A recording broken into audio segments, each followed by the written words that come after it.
Let's do makeup in the car. So firstly, I'm moisturizing my face really well and applying some concealer on my dark circles and color correcting the areas, blending everything in, putting some foundation and blending the foundation also, putting liquid lipstick as a blush and blending that also. Now setting up my face. Now putting a powder blush, putting the shimmer on my lids. Here is Mohsin singing song for me all the time.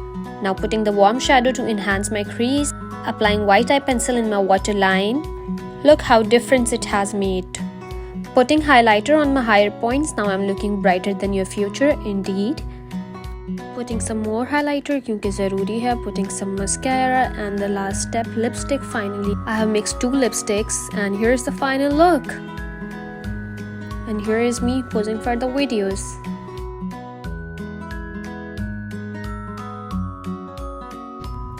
Alright, so this was my car tutorial and that's it for today. Bye bye.